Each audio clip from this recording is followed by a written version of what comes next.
Hello, everyone. Welcome to TDA Perks Program's monthly webinar.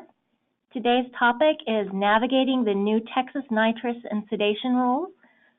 And our presenter is Rose Dodson. She's the founder and president of Sedation Resource, which is one of TDA Perks Program's endorsed partners.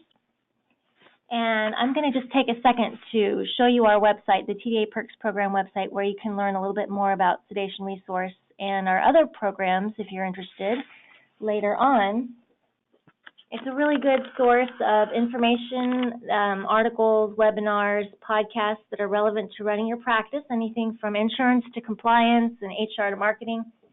I would turn your attention to this section right here especially.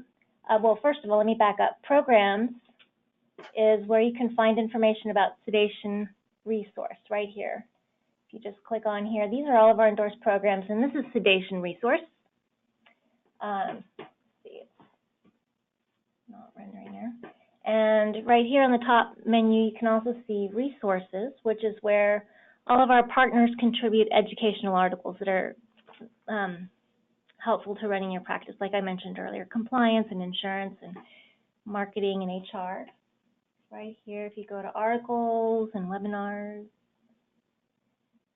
What's nice is you can just go up to this search bar up here and just type anything. For instance, if you type in AED, you can find all of our articles or webinars about AEDs. Or you can just type in the name of the program you're looking for, which is helpful. And that is the intro to our program here, and I'm going to switch it over to Rose in just a moment.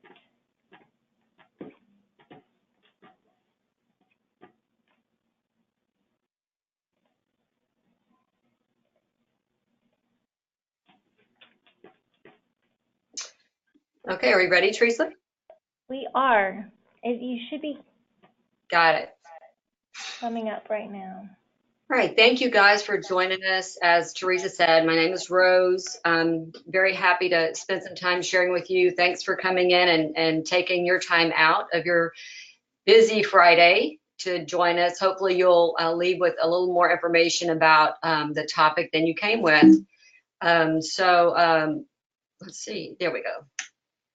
So what we're going to be talking about today are the new Texas rules, and specifically three that we're going to focus on. Many of you are probably very familiar with this publication called the Texas Register, and this is part of where the Texas Administrative Code is updated, and you can find lots of things. All of us should be very familiar with this, even if you're even not in the dental world, but if you live in Texas, you should know about this publication. So in February, the proposed rules, these rules that we're going to talk about, were proposed, and they were actually adopted in May. So this is kind of where you can go if you have a question and you're like, hey, is this really truly a rule? Has it been adopted? Is it just proposed? Are they just talking about it? Where do you stand on, where is it at in the process? Because a lot of times these things can take months, if not years, to actually finally be adopted. But in this case, you can verify that by going to the May 4th Texas Register, and you can see that these rules were adopted. But in order to actually read those rules, you can go onto the website, obviously, but you can also go to the February 2nd proposed rules, and you can see there what was proposed, because they were actually adopted as they were proposed, with one little change on 11013. But for the most part, they were all adopted May 4th as stood. So the focus that we have here is on the sedation 110 rule, sedation and anesthesia. And so the three different ones we're going to talk about are preoperative checklist, the emergency preparedness policies and procedures, and the 11015 prevention and response to sedation emergencies. So what we want to verify first is, are you in the right place? So are you talking to me is the question. And so we're going to verify that you're the one that really needs to be listening to this. So first question, are you a Texas dentist and or an assistant? I'm sure some assistants might be listening in on this. So the answer would be yes, if you're in here, if that's going to fit you. If you're not a dentist or associated with a dentist, you might not be in the right spot.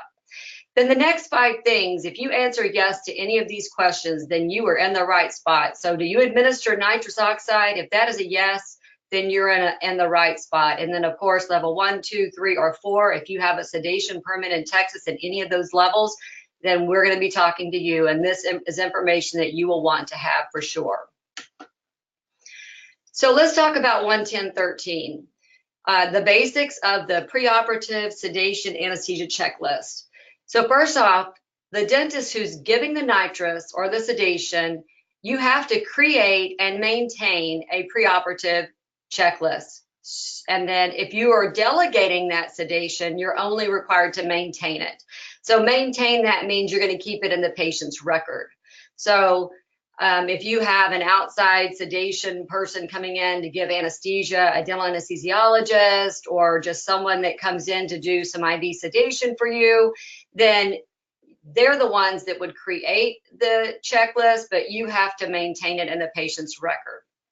Now, thirdly, is it written or it can be written or electronic, and that was one of the changes that they made in between the original proposed and the one that they finalized. Was they said, okay, well, doesn't have to only be written. You could have an electronic version of this checklist, and that would be acceptable.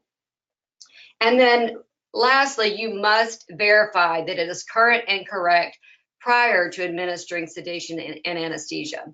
And I guess before I go any further, I'd like to just back up for a second and say that I am not an attorney, okay? So I am not giving you legal advice. So we're here to simply discuss these things and to talk about them.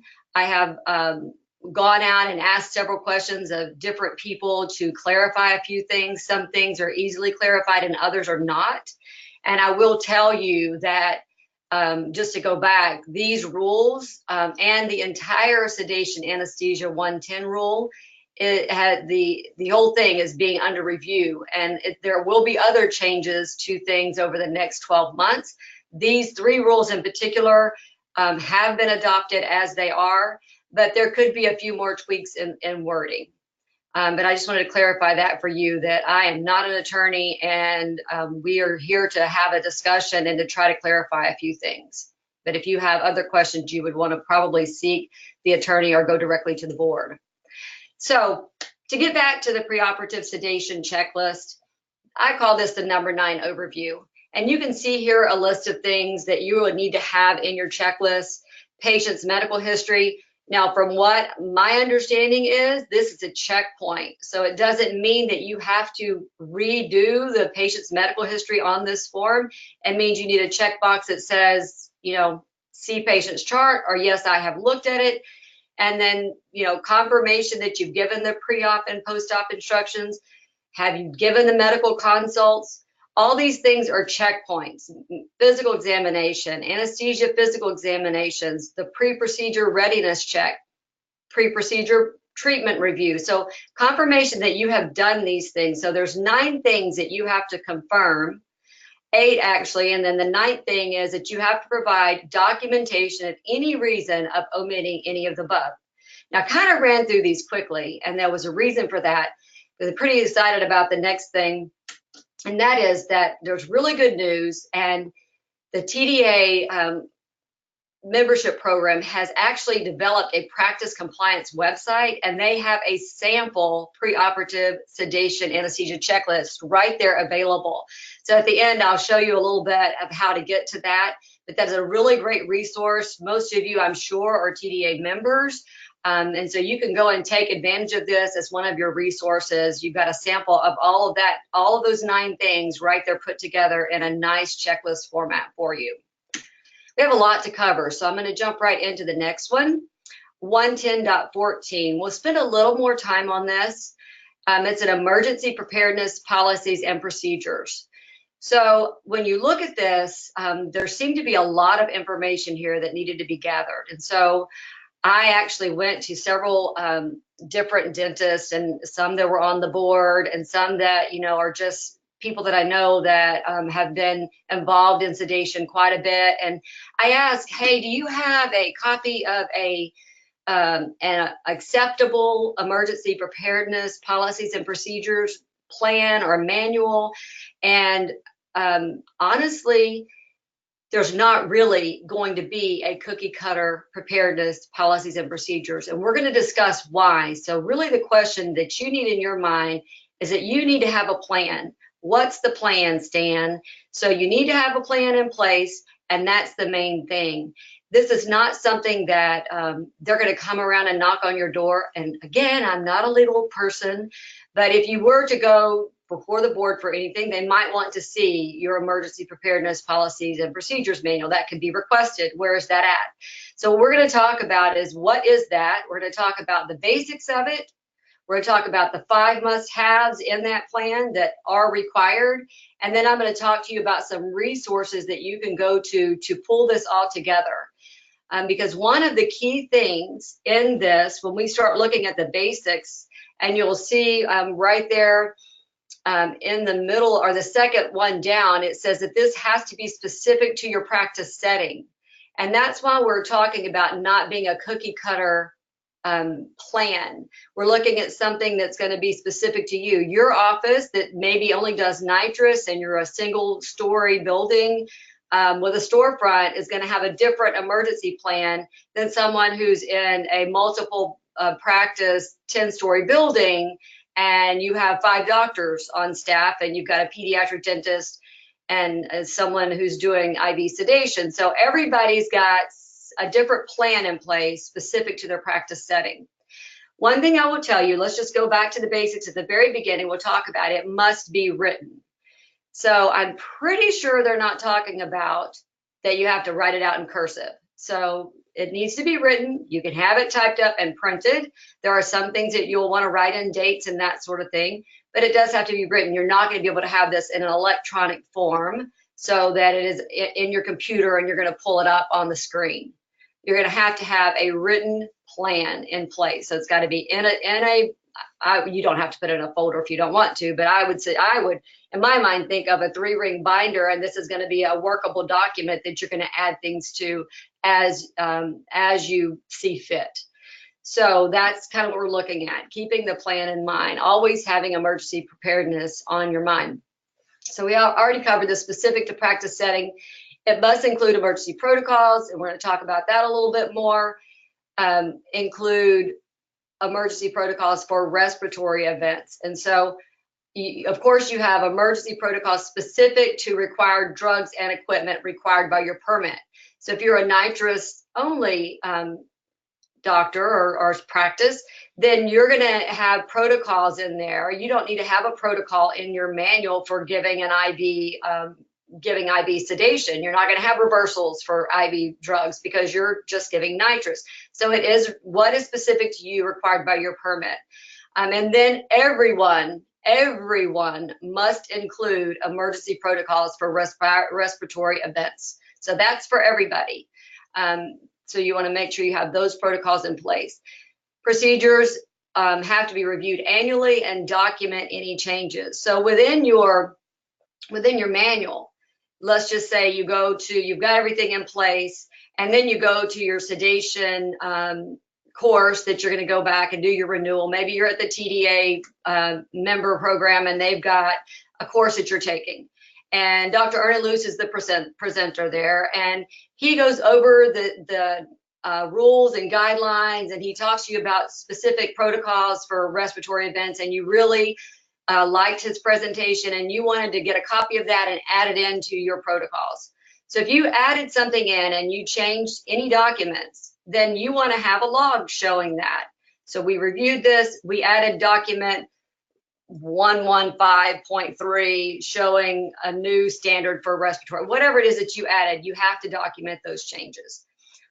So now here, this last one here, the BLS, ACLS, and or PALS or as required by permit level. So this is pretty simple. You get your BLS updated on an annual basis, or however often you have to have it. They're going to give you protocols. You need to take those protocols that you learn in that class, and you need to put them in your manual. They need to be a part of that manual. So obviously, if you're only required to have BLS, there's no need for you to pull out, ACLS and include that in there. It's going to be specific to your permit level, what is required by your permit level. So you have to think, I'm going to have to put a little thought into this process. The whole idea is that it's not just something that you can go grab off of a shelf at the local bookstore and say, oh, well, here's my new emergency plan. Let's put it here. I've got one. So you really need to know what's in there and how to use it. That's the whole idea of the entire change, is so that everybody gets up to date, everybody gets on the same page. So 5 must-haves. These are documents that absolutely must be included. So whatever else you want to put in your manual, you might think that you want to add certain things, you've got a map of your place, whatever it is that you have in there, but no matter what, these 5 things have to be there. So the first one is sedation, anesthesia, emergency response protocols. So this is going to be obviously more than 1 page. So this is something that you're going to look at, and you may have something specific to an allergic reaction, something specific to someone fainting in the office, all of the different protocols to respond to an emergency. So in addition to that, you would need protocols for advanced airway management techniques. And then again, permit specific, you would need to add those protocols. I'm going to give you some resources of where to go to get some of these things and some ideas so that you will know exactly that you need to pull together for that. The next 3 things are kind of, they're logs that you need to keep, and I'll go over that on the next slide. And then roles and responsibilities, specifically, in addition to what you're going to do for all of your other emergencies, specific to respiratory emergencies. So they want to make sure you know how to take care of a patient that's having a respiratory emergency. I know all of you have probably been to a ton of emergency classes, and I know you've gone to sedation research classes, and if you've had one thing that you've heard there, it's airway, airway, airway. You've got to take care of the airway. So you've got to be able to respond to a respiratory emergency. That's so important. Okay, so where are you going to go to get all of these response protocol resources? Where are you going to go? So I already mentioned the TSPD permit or your renewal course that you go to. Most of the time you have some sort of a handout there, or a lot of times they give it to you electronically, and they go over these emergency protocols. That is the purpose of a renewal course. That is the purpose of a permit course. They're going over those different protocols. Utilize that information that you get when you go there. Pull back those manuals of that course you took at TDA in May and make some copies of those protocols and review them with your staff and put them in your manual. The other thing is I know that ADSA and the Anesthesia Research Foundation has put quite a bit of time into developing a new emergency app. And they actually, if you go to their website, they've got it in a kind of a printed format. I don't think it's quite approved just yet, but they're working on that. That would be a good resource.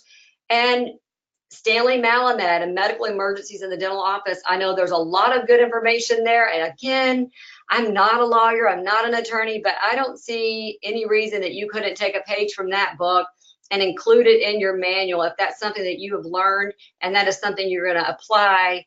It's your book. I mean, you're obviously not selling it, but you should be able to make a copy of a page and put it in your manual if that's something that you're going to use.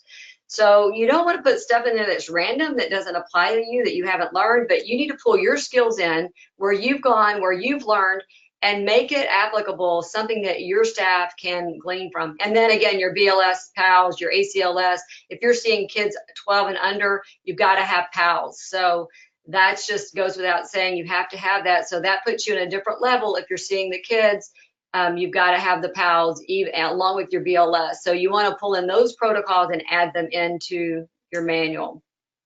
Here's a couple of examples of response protocols, just to give you an idea. It's going to give you something where you're, if you're doing the ADSA thing, it gives you, you're answering yes or no, and then you're following a different algorithm. The same thing on the other one over here, recognizing the problems. And this came out of an emergency manual that I've been familiar with, but it directs you what you would do if one thing happens then another.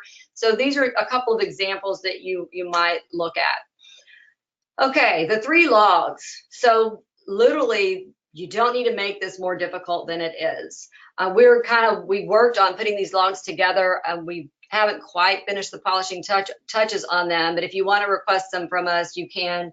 But we do have it's a staff training log, and it's as simple as putting down Again, I'm not an attorney, but it's a staff training log. You need to put down that you did your BLS course. When did you do it? You just need to have something in place. You can make it as complicated or as simple as you want. And so guess what? If you don't have a log in there, that's worse than having a log that doesn't have all of the information or not enough information. So you can always say, you know, well, they can always say, well, you have a log, but we want you to add this to it. So at least you have the documents that you're required to have, and you're keeping a record of that your staff is being trained and on what they're being trained on. Emergency drug log.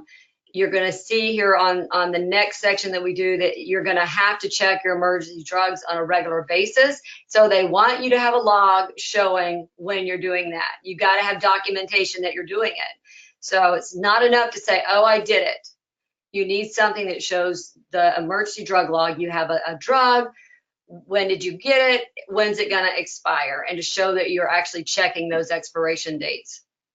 And then your emergency equipment readiness log. So that's something where you're going to need to check off when is this, you know, have you checked the equipment? Is everything ready? Is the monitor working right? Is the blood pressure working right? Is the power on? You're going to check this before you get started on a patient.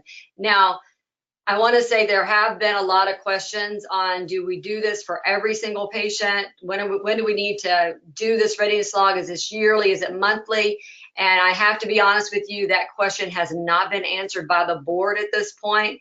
I know that TDA, I think Diane has been working on that to find some answers, and we'll be updating, I know, on their website once we find those answers out, maybe next month. So there are still a few open-ended questions about exactly when some of these things need to be implemented. And we are trying to get to the bottom of some of those things. And that was one of the questions I know that has been asked is, when is this emergency readiness log? How often do we fill that out? Is that an annual thing, or is that going to be per patient? So roles and responsibilities. This is the 5th one on the list. So the 5 things that you need to have, and the last thing is roles and responsibilities. And I showed here, this came from Dr. Malamed's book, Emergency Duties of a 4-Member Dental Team. And he kind of lines out a lot of stuff that you need to do as far as what team member 1, 2, 3, and 4 would do.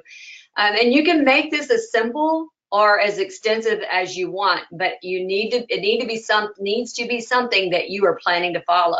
So on the left, you'll see I have a little sheet that you can put in your manual, and it just says here, the doctor. And you can put his name in there if you wanted, but he's going to perform basic life support, give the medication, and then your first clinical assistant, what they're going to do, and it walks you through what's your second clinical assistant going to do. You know, she's going to call 911 and stay on the phone. Then you're going to have someone monitoring the vitals, and then you're going to have maybe the admin desk that's going to go and wait for the 911 team. If you're in a 10-story building, you know, she might need to go to the bottom of the building by the elevators and direct them in exactly to where you are. You don't want them out there wandering the halls trying to find out where you are. So everything needs to have, you need to have a plan in place specific to your facility.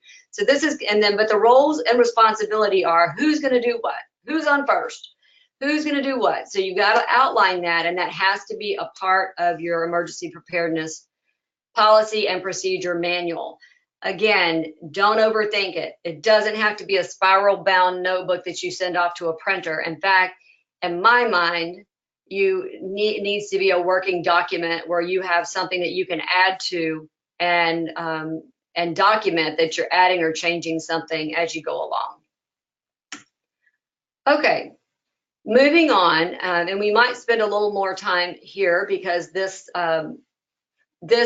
is 110.15, and it is basically, what do you need as far as equipment? I know the title of this says prevention of and response to sedation emergencies, but it basically boils down to what equipment do you need to prevent an emergency, and what equipment do you need to respond to an emergency? So these are kind of combined all in one. So where we're going to spend the most of our time is on this very first item here. During administration of nitrous and or anesthesia, the permit holder must have appropriate unexpired drugs and equipment on hand, including but not limited to. I always love it when they put the but not limited to, because they always leave a little open-ended there. We want you to have this, but You can have more if you want to. So 1, 2, 3, 4, and 5. It looks like there's only 5 things, but we split that number 5 out into 7 more things. So there's actually about a dozen things. So that we're gonna focus on that, and I'm gonna walk you through exactly what those things are and who needs to have them. The next 3 things are kind of straightforward, and we're not going to spend a lot of time on them. Bottom line, if you are a level 4 permit holder, you must use capnography. So at this point in time, and it is not to say that this is not going to be changing, because I know that the entire 110 is being looked at and is going to be moving forward. There could be some changes, but at this point is very specific. If you are a level 4 permit holder, you must use capnography. So I think that is deep sedation and general anesthesia is level 4. So all levels must conduct annual inspection for expired emergency drugs. So going back to that emergency drug log checklist, this is your answer for that. You do have to have at least 1 annual inspection for all of your emergency drugs. Okay, so all levels must conduct annual equipment inspections. So there's a little gray area here. This does not say that your equipment has to be calibrated, and I get this question all the time. Do I need to send my monitor in for calibration? Calibration is a lot different from an equipment inspection. So equipment inspection is you've looked at your equipment, you've checked it out. Again, I am not an attorney and I am not a member of the board. But from all the things that I have been able to gather is you're looking at your equipment and it is working, and you maybe compared it to a manual blood pressure. Maybe you compared your pulse oximeter to something else to see if it's working properly. Even if it's your O2 tank, you can have your nitrous guide check it out, or your gas supplier, make sure your tank is set up properly. So you want to have an annual equipment inspection for everything that you have, and you do that in your office anyway. You have someone come in and check your, all of your x-ray machines and all of your dental stuff. That's part of what this is. Okay. So this just kind of lines out those 4 areas: equipment inspections, drug check annually, deep sedation, and GA must use capnography. What we're going to spend our time now on is what I've very nicely called the daily dozen. So this is something that you're going to be doing every time you give any type of sedation or nitrous. So the daily dozen, you've got to have these things, and that's what we're going to talk about. So first off, you have to have drugs related to the sedation given. So like reversal drugs. So, obviously if you're giving nitrous, I don't know what your reversal is for nitrous. I don't think there is one, but oxygen. So you got to have oxygen. But, think about what else you're giving. If you're giving an oral med or you're giving an IV med, whatever that is, you've got to have the drugs related to that sedation given. So that's where that goes. And then, of course, we did a webinar about AEDs, and you do have to have an AED, positive pressure oxygen device. We're going to go into that a little bit more, what that is, supplemental oxygen, monitors and equipment, and then we will dive into A through G. So number 1 on the daily dozen, drugs appropriate to sedation. And I'm just giving you an example here. Depending on the type of drug you're given, you might have to have naloxone or Narcan as the reversal, or you may need flumazenil. I'm not a clinician. That is something that if you have taken a sedation course, you have that information on what you need to go along with that med that you are using. So I would strongly suggest find out what that is. And if you're giving that sedation, you need to have the appropriate sedation drug to go along with it. Number 2. So I'm not going to spend a lot of time on AEDs. You got to have one. If you'd like more information on how to choose an AED, we did do a webinar maybe 2 months ago about how to choose an AED and what to look for. And I will give you the link information to that at the very end, so that if you want to go back and view that, it is available on the TDA Perks website. Number 3, positive pressure oxygen device. Don't get crazy with this positive pressure oxygen device. Now, this is in its simplest form, and from everything that I've ever been able to gather, in every course I've ever attended, from the ADSA to the TDA to, USC in California, when you need this bag valve mask that you're seeing on the right, also known as an AMBU bag, a bag valve mask resuscitator. This, along with a regulator that gives up to 15 liters per minute of oxygen, together will create your positive pressure to resuscitate a patient. There are other devices on the market. You may have heard of a demand valve. You may have heard of other things that have a mask that you can push a button and push a big burst of air in.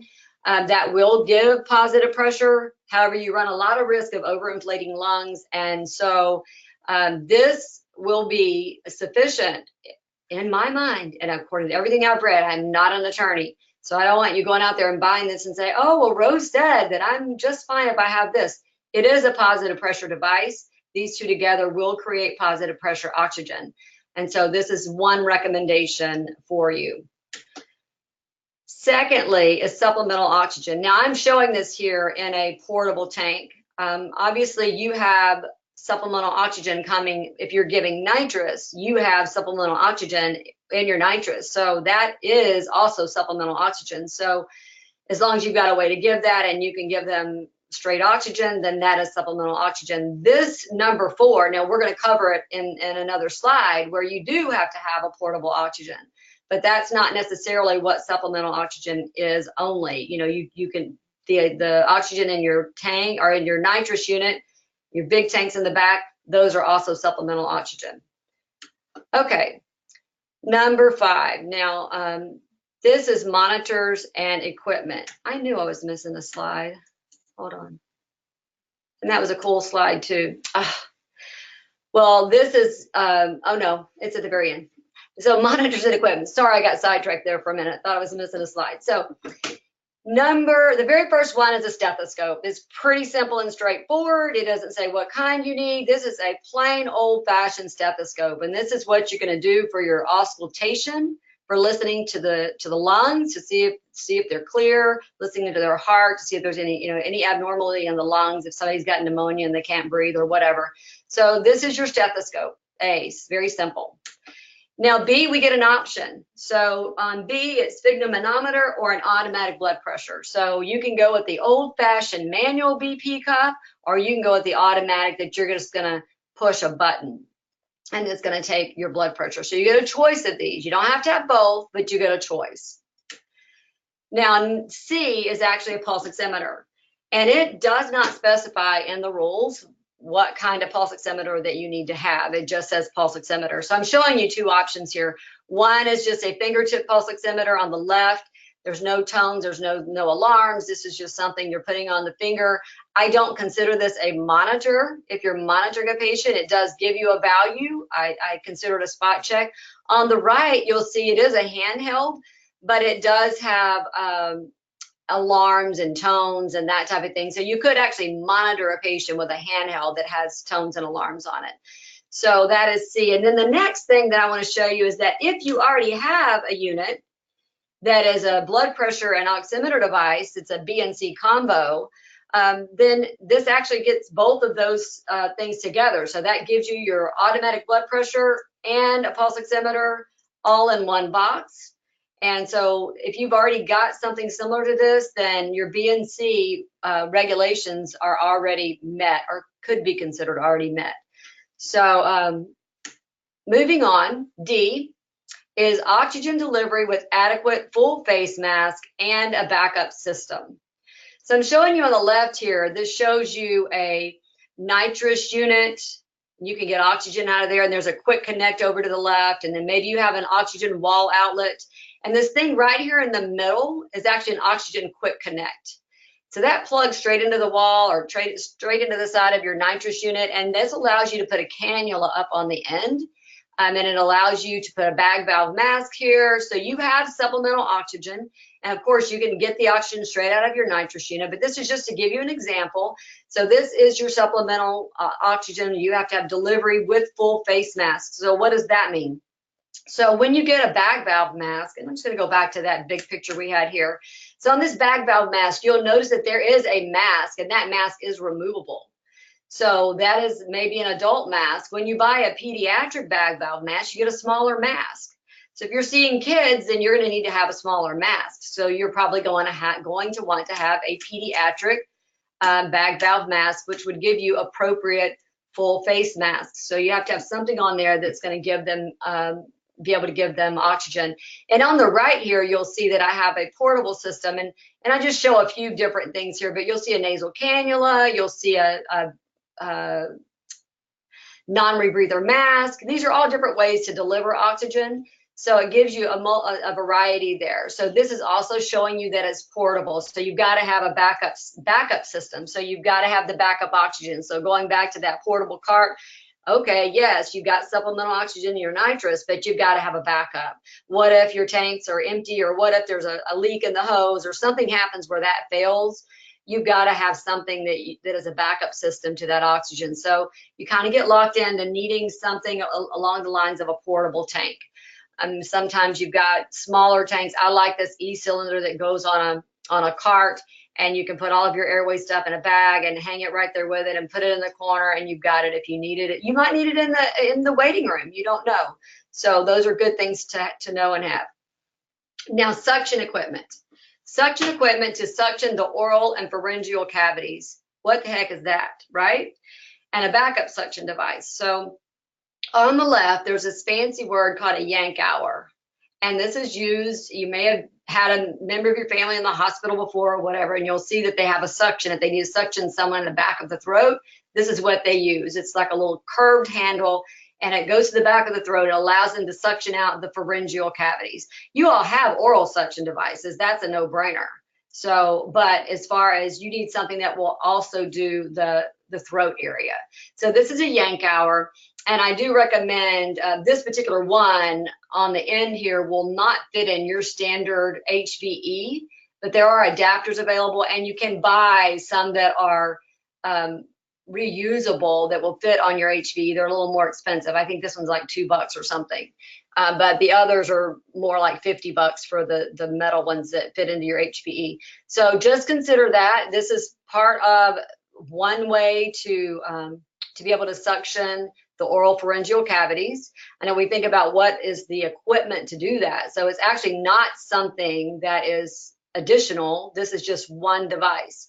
So, but then when you get over to the backup suction devices, there are a couple of options. And so I believe the rules state something like you have to be able to complete a case. So if the power goes out, heaven forbid you live in Houston and there's a flood or a hurricane. Well, I'm in Dallas, so it's okay. We have some of those bad events as well. So I won't pick on Houston. So anyway, so whatever happens, the power goes out, you've got to be able to finish your case. So you have the top machine there. This is an AC/DC, so it's going to be both battery and powered. So you would typically leave this plugged in and have it charging all the time. And if you needed it, you would have it running on the battery. And so this would take regular standard tubing, and it would operate on the battery with full power. Now on the bottom, you have handheld suction. And that is not a bad option necessarily, but you just have to be in the mindset of, if you had to finish a case, you better have a pretty strong assistant that can stand there for a while, and you've got to continually pump that handheld suction device to be able to suction throughout the case. So every time you need to use it, that's what you would need to do. So the caveat here is that, there is no specific thing in the guidelines that say you have to have battery or you have to have a handheld. You want to get what you're going to be comfortable with using, and you just realize that the price is probably less than half to get a handheld versus, the higher price of probably over $300 on a battery powered. So I will make a point here. A portable suction machine is not always battery powered. So there are a lot of portable suction machines out there that are just powered by plugging them into the wall, but they don't have a battery backup. You have to have something that can be used in the event of a power failure. So you've got to make sure your portable suction machine does have a battery backup. Okay, lighting. Lighting able to evaluate skin mucosal color and a backup lighting system to finish a case. I would hope that everybody has a lighting system in their dental office that can evaluate the color of the skin. So that's going to be your standard lighting that you have in your office already. Now you have to have backup lighting. Many years ago, we sold a backup headlight, and it was the funniest thing because I bought something similar to this and put it on the table, and they're like, "What is this?" And I'm like, "It's a backup headlight." They're like, "Well, it looks like a runner's light." I'm like, "Well, it is." And so, but I sold like a dozen of them, but it was a convenience factor of getting it right then. We'd no longer carry a backup headlight because it's so easy to go out and buy one at any local store, sporting goods store, or Fry's Electronics, wherever. But you want a good light. You don't want something that's going to be fuzzy on the edges, whether you get a headlight that you're comfortable with or you get a flashlight. Again, you've got to decide what you want to use. You're going to have the flashlight and have your assistant hold it, or you're going to wear a headlight and you'll have it on while you're doing the work. So you just got to figure out what works best for you, and it needs to be able to evaluate the skin and mucosal color. You can't get a dollar flashlight from CVS or Dollar General and expect that that's going to give you the lighting that you need for this. So don't try to skim by, get something good. Okay, then there was G with a bunch of question marks, because this, when G came up, it raised a bunch of questions in my mind, and I'm sure that it did yours. So we're going to break this down. We've got all these things listed in the beginning of G, precordial stethoscope, an ECG machine, IV stuff. And then you look at the bottom of this that I have here in the black, and it says, consistent with the requirements of 110.3, 110.4, 110.5, 110.6, as applied to the permit holder. So we started, once these rules came out back in May, we started having a lot of dental offices just order our backup precordial stethoscope and other things that they were not normally ordering. And I think it was because they just wanted to be compliant and they didn't know if this applied to them or it did not apply to them. So honestly, I have asked several people how this should be interpreted. And of course, everybody clarifies that they're not an attorney, and I will do the same thing. However, most everybody agreed with me that the way they interpreted it was, you need the things that are on this list if it says that you need them in your level of sedation. So if you are not covered under .3, .4, .5, or .6, then none of these things in G will apply to you according to this wording. If you choose to have them, then that is your business. So let's break down these 4 items. So a precordial pretracheal stethoscope.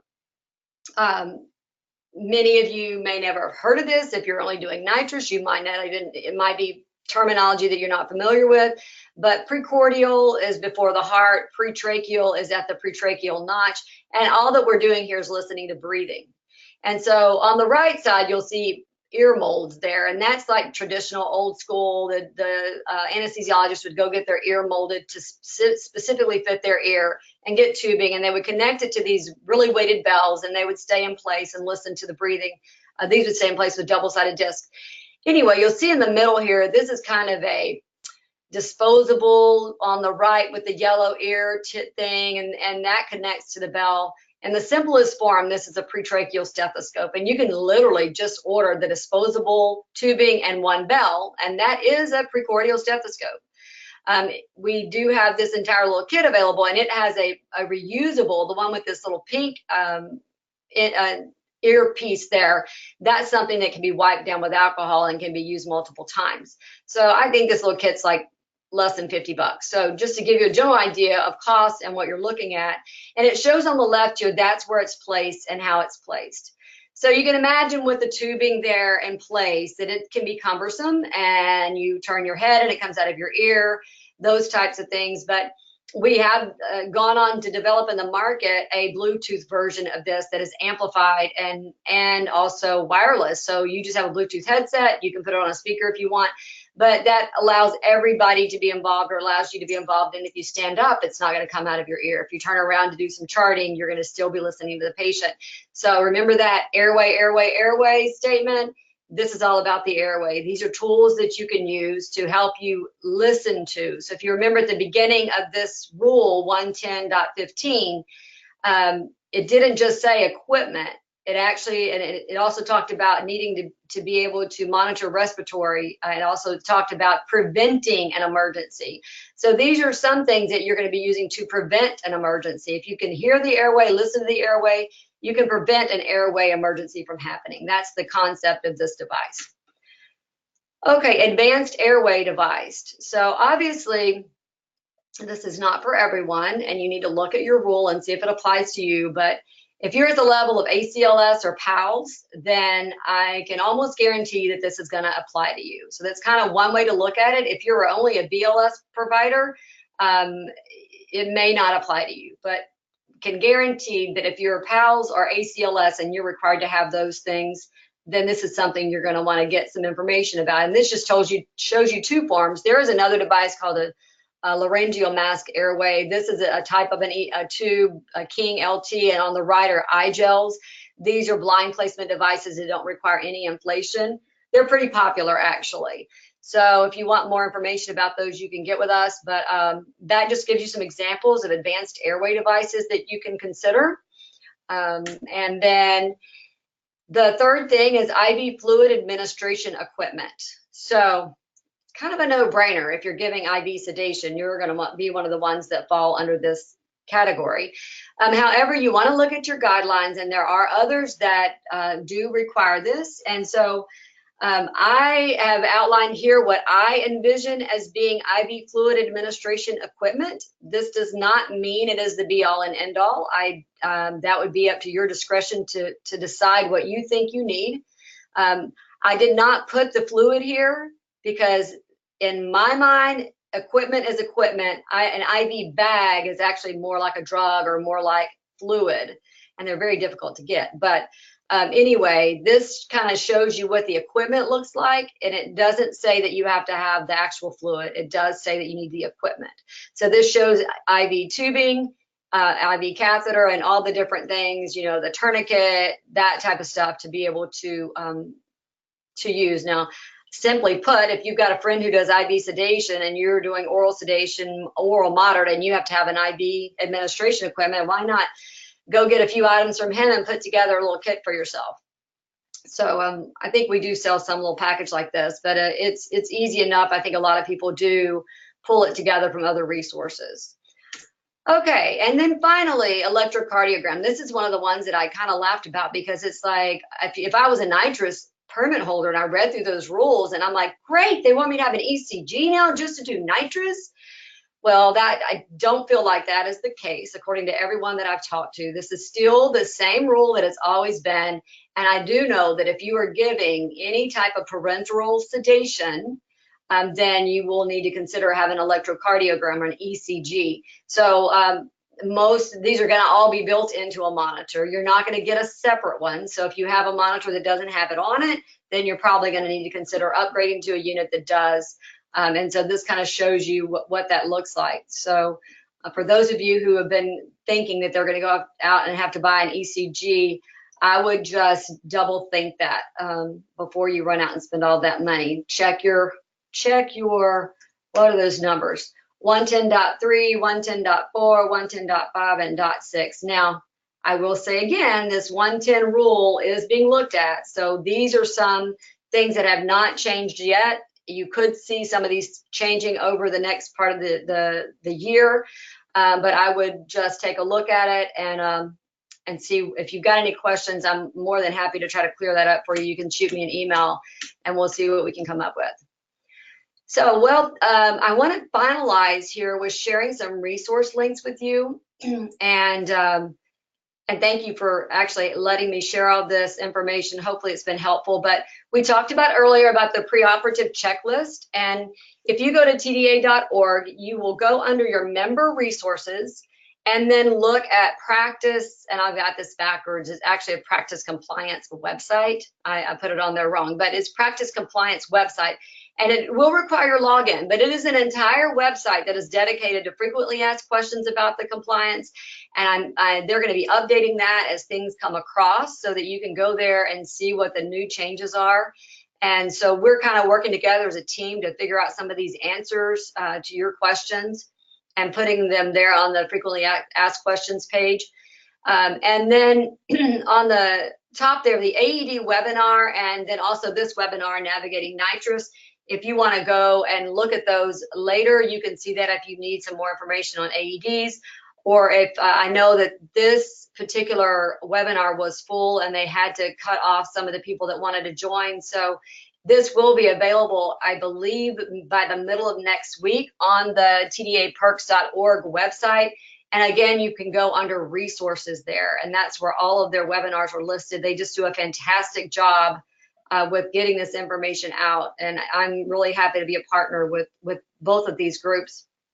And then we have put together a sheet of equipment list recommendations, and if you just go to our website, sedationresource.com, we actually created a new tab on the page at the top that says Texas Equipment List.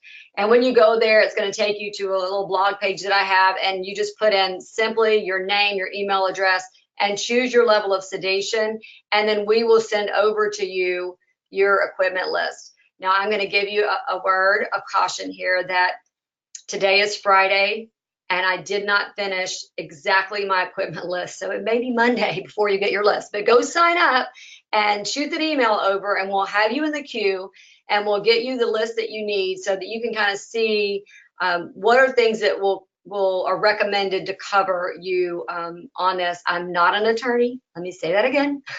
So these are recommendations. These are not your be all and end all.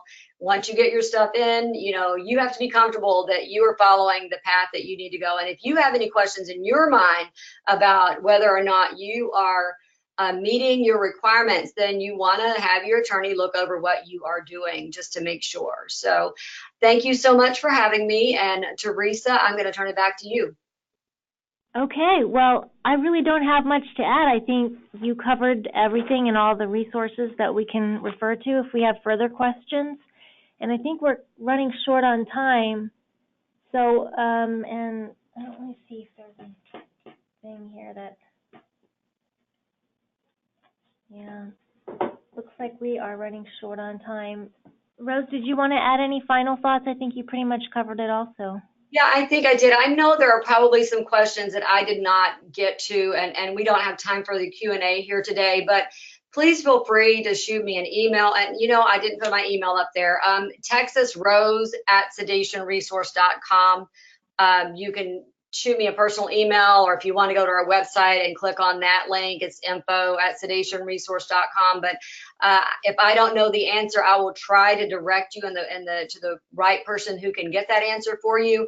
And I will also say that I know what I have found is that in the gray area items, it is sometimes difficult to get a direct answer from anybody on the board. And I understand they have legal ramifications and there's a process that you have to go through to get those questions answered, a formal question sent to them. And I know that we have submitted some things. Diane has submitted some things. And so we will be updating things. I know she will be on her member resources page for the practice compliance. So check back to that site regularly, but feel free to shoot a question over.